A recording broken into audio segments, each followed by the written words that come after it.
Be encouraged by your failures. Be encouraged by knowing that not only did you try, but you succeeded in the fact that you put forth effort.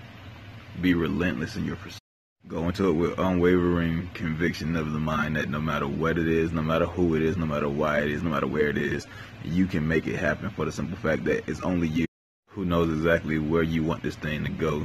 Although you may not get to where you want to be, or you may even exceed where you ever intended for it to go, nobody can change the trajectory of your goals that you set forth, for the mere fact they don't control what you do. You control what you do. You control how you do it. You control exactly what the outcome is going to be.